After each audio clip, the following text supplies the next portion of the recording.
warahmatullahi wabarakatuh.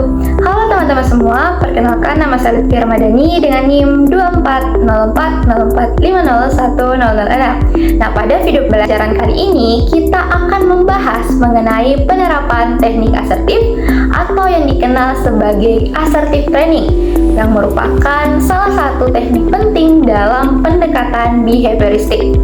Nah teman-teman, video ini disusun berdasarkan modul yang ada dengan judul Membangun Keberanian Asertif melalui pendekatan behavioristik. Adapun tujuan dari video pembelajaran kali ini yang pertama adalah untuk menjelaskan konsep dasar dari teknik asertif dalam kerangka teori behavioristik. Kemudian yang kedua, dalam video ini akan menyajikan analisis kasus yang nyata yang menggambarkan permasalahan mengenai rendahnya asertivitas. Kemudian yang ketiga, menjelaskan bagaimana teknik asertif diterapkan secara konseptual dan praktis pada kasus yang ada.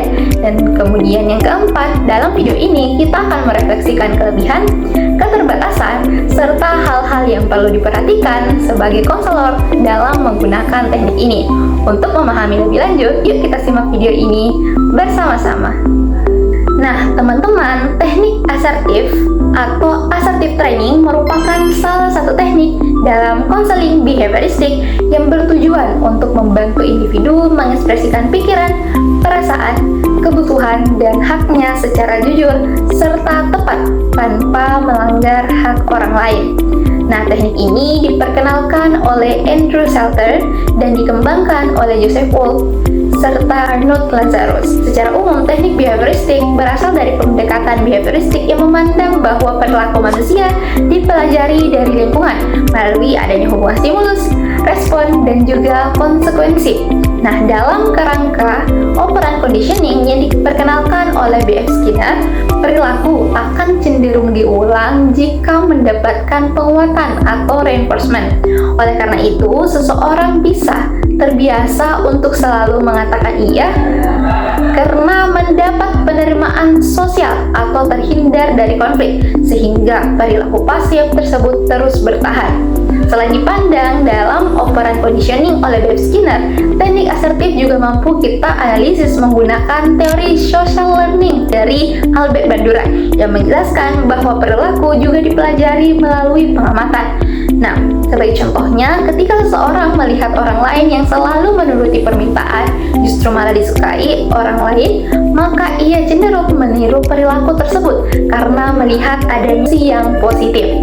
Nah teman-teman, oleh karena itu, melalui teknik asertif, individu dilatih untuk mengganti pola perilaku pasif menjadi perilaku yang lebih sehat dan juga adaptif, dengan tujuan agar individu lebih mampu untuk mengungkapkan pikiran, perasaan, dan kebutuhannya secara jelas dan jujur. Dan juga dengan teknik asertif ini, kita berharap agar individu mampu menjadi lebih percaya diri, kemudian memiliki keterampilan komunikasi interpersonal yang efektif. Di lain sisi, individu juga diharapkan mampu untuk mempertahankan hak pribadinya secara sehat tanpa merugikan orang lain. Hal ini juga akan mengurangi kecemasan, keraguan, dan kecenderungan menarik diri dalam situasi sosial. Teknik asertif mampu diterapkan dalam kasus seperti yang dialami oleh D, seorang mahasiswa berusia 20 tahun. Dalam kesehariannya, D menunjukkan kecenderungan people pleasing yang kuat. Ia sulit menolak permintaan orang lain dan selalu berusaha menyenangkan lingkungan, meskipun harus mengorbankan kebutuhan pribadinya. Hal ini tampak dari keterlibatannya dalam berbagai kegiatan kampus, di mana ia hampir selalu menerima peran sebagai bendahara ketika diminta oleh senior, meskipun sebenarnya merasa terbebani. Teman, setelah kita menyimak kasus di atas, maka kita mampu mengidentifikasi masalah dari D. Nah, ternyata perilaku D tergolong sebagai perilaku maladaptif berupa rendahnya asertivitas yang terbentuk melalui proses belajar dari lingkungan dan bukan merupakan bawaan sejak lahir. Nah, ternyata D sejak SMA sudah terbiasa merespon tuntutan sosial dengan kepatuhan berlebih hingga berkembang menjadi pola people pleasing yang menetap, yaitu kecenderungan untuk selalu mengutamakan orang lain demi diterima atau menghindari yang namanya konflik. Sehingga D sering mengatakan iya dan mengabaikan kebutuhannya sendiri. Nah, jika kita analisis menggunakan model ABC, ternyata faktor penyebab dari perilaku D ini dipicu oleh antecedent berupa permintaan dari senior atau situasi sosial yang menekan. Dan respon yang muncul adalah selalu menyetujui permintaan, serta kesulitan mengatakan tidak, serta sikap nonverbal yang pasif. Perilaku ini juga diperkuat oleh adanya konsekuensi, yaitu penguatan positif. Misalnya, ia diterima dan disukai lingkungannya, dan penguatan negatif berupa berkurangnya kecemasan karena ia menghindari konflik yang ada. Kombinasi ini membuat perilaku tidak asertif terus bertahan dan juga semakin kuat. Nah, mengapa nih kita menggunakan teknik asertif dalam menyelesaikan masalah tersebut? Karena teknik asertif mampu mengatasi masalah yang dialami D, yaitu kesulitan untuk mengekspresikan perasaan dan kebutuhan, kemudian cenderung menjadi people pleasing, tidak mampu menolak, serta merasa tidak berhak atas pendapatnya sendiri. Oleh karena itu, teknik ini menjadi tepat agar D mampu menolak permintaan secara tegas tanpa merasa bersalah. Kemudian ia mampu mengekspresikan pendapat dan perasaannya secara jujur, serta tetap menjaga hubungan sosial secara sehat dan juga seimbang. Nah, teman-teman, siapa sih di sini yang masih sering menjadi people pleaser dan merasa tidak enakan? Agar kita mampu menghindar dari masalah tersebut dan tidak terjebak seperti D, yuk kita simak teknik-teknik berikut ini. Adapun teknik yang bisa kita lakukan adalah pada tahap awal melakukan asesmen dan juga penetapan tujuan, di mana konselor berusaha untuk mengidentifikasi situasi pemicu serta keyakinan yang menghambat perilaku asertif. Nah, pada tahap awal ini, konselor akan melakukan eksplorasi pengalaman dan juga menetapkan tujuan perilaku yang spesifik. Respon yang diharapkan dari konseli adalah munculnya kesadaran awal terhadap pola perilaku yang selama ini terjadi. Kemudian, dalam melaksanakan teknik asertif, maka tahap kedua yang dilaksanakan adalah melakukan psikoedukasi, di mana konselor membantu konseli untuk memahami bagaimana sih konsep asertivitas serta perbedaan dari perilaku asertif, pasif, dan juga agresif. Pada tahap ini, konselor akan memberikan pemahaman tentang hak pribadi dan juga pentingnya komunikasi yang sehat. Respon yang diharapkan dari konseli adalah meningkatnya pemahaman bahwa perilaku pasif dapat diubah. Nah, adapun tahap ketiga dalam melaksanakan teknik asertif yaitu melaksanakan modeling, di mana kita memberikan contoh perilaku asertif yang tepat.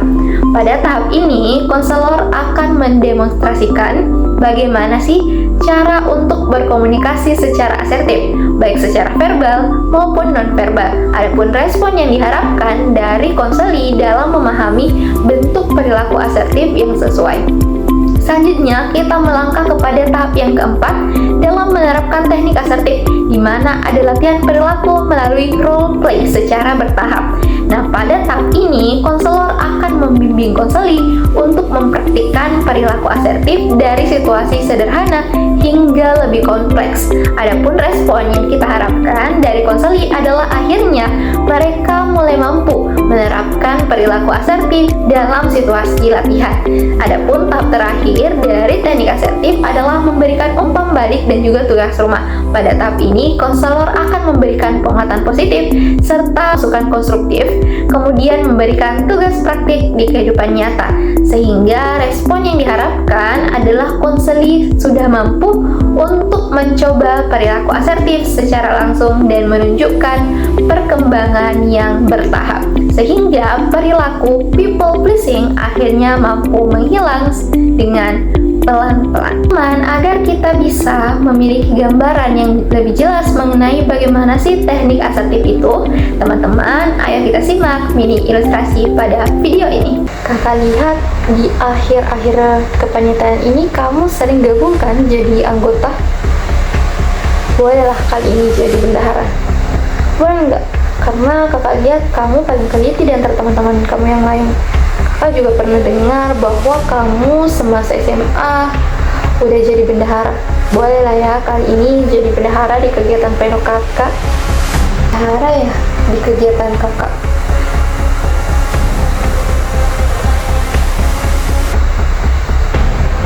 Boleh deh kak. Bagaimana ya caranya untuk menolak? Nah, untuk menanggulangi situasi tersebut, kita bisa mencoba untuk menarik napas perlahan, kemudian mengeluarkan secara perlahan untuk membantu kita menjadi lebih tenang. Setelah itu, sampaikan penolakan dengan kalimat yang jelas, namun tetap sopan. Nah, setelah itu kita bisa mengatakan bahwa kita sangat menghargai kepercayaan yang diberikan, tetapi saat ini kita memiliki tanggung jawab lain sehingga belum bisa untuk mengambil peran tersebut. Bendahara ya di kegiatan kakak. Baik kak, sebelumnya saya mohon maaf kak, bukannya saya tidak mau menghormati kepercayaan yang kakak berikan kepada saya. Namun akhir-akhir ini saya juga memiliki kak kegiatan dan saya harus menyelesaikan kegiatan tersebut. Dan akhir-akhir ini kak juga saya baru pada tahap pemulihan karena belum lama ini saya drop kak, jadi saya takut tidak bisa menghandle kegiatan yang kakak percayakan kepada saya. Oleh karena itu kak, untuk kesempatan kali ini saya sebelumnya mohon maaf kak karena tidak bisa menerima ajakan kakak. Namun kak, saya di kesempatan lain saya siap membantu kakak di lain kesempatan. Oleh karena itu, ketika teman-teman diperhadapkan pada situasi yang teman-teman ingin menolak namun takut akan adanya penghindaran sosial dari teman-teman yang lain, kalian tidak perlu khawatir dan tidak perlu meneruskan perilaku people pleasing. Kita bisa melaksanakan teknik asertif secara perlahan-lahan dengan tetap sopan. Kita bisa menarik nafas perlahan dan juga menghembuskannya dan memberikan alasan kita dengan jelas dan juga dengan tenang agar orang lain bisa mengerti. Jadi jangan jadi orang gak enakan terus ya, karena kita juga perlu memahami diri kita sendiri. Jangan menjadi seorang penolong namun diri kita tidak tertolong. Oleh karena itu, teknik asertif menjadi teknik yang sangat penting agar kita bisa menghindari situasi-situasi maladaptif seperti situasi yang dialami oleh D tadi. Nah teman-teman, setelah menyimak mini ilustrasi yang ada, maka kita bisa mendapatkan kesimpulan bahwa teknik asertif akan sangat membantu individu untuk mengekspresikan perasaannya, mempertahankan haknya melalui prinsip penguatan, pembelajaran, modeling, dan juga latihan secara bertahap. Nah, teknik asertif memiliki kelebihan di mana prosedur yang jelas dan juga terukur. Kemudian, teknik asertif mampu mendorong perubahan perilaku yang nyata dan juga terukur. Kemudian fleksibel dan dapat fleksibel dengan dikombinasikan dengan teknik lain. Serta teknik asertif mampu membangun keterampilan jangka panjang dalam berbagai situasi sosial. Namun di samping kelebihan, teknik asertif juga memiliki keterbatasan. Di antaranya, misalnya teknik asertif membutuhkan waktu yang tidak singkat. Kemudian sangat bergantung pada kompetensi konselor. Teknik ini juga lebih berfokus pada perilaku dibanding akar masalah, serta dipengaruhi oleh dukungan lingkungan dalam mempertahankan perubahan. Oleh karena itu, teman-teman semua, sebagai calon konselor, kita perlu melakukan asesmen yang cermat untuk memahami konteks budaya, menetapkan tujuan yang jelas, kemudian mengantisipasi adanya resistensi dalam mengombinasikan teknik secara fleksibel dengan tujuan agar intervensi berjalan efektif. Dengan demikian, maka dapat kita tarik kesimpulan bahwa perilaku tidak asertif terbentuk melalui proses belajar dan dapat diubah melalui pembelajaran ulang yang sistematis. Melalui teknik asertif, perilaku yang maladaptif mampu kita hapuskan dan membuat individu mampu mengembangkan kemampuannya dalam mengekspresikan diri dan mempertahankan haknya secara sehat. Oleh karena itu, sebagai calon konselor, penting untuk tidak hanya memahami langkah-langkah teknik, tetapi juga landasan teori dan cara kerjanya agar intervensi yang kita berikan benar-benar tepat dan juga bermanfaat. Nah, teman-teman, itulah pembahasan dari video pembelajaran kita kali ini mengenai teknik assertive training sebagai salah satu teknik dalam pendekatan behavioristik yang dapat kita gunakan untuk menyelesaikan masalah, seperti salah satunya adalah masalah people pleasing. Jadi, teman-teman, yuk kita mulai berusaha untuk menghilangkan kebiasaan-kebiasaan maladaptif tersebut seperti perilaku people pleasing melalui teknik asertif.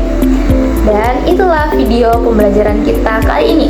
Saya Lutfi Ramadhani pamit undur diri. Wassalamualaikum warahmatullahi wabarakatuh.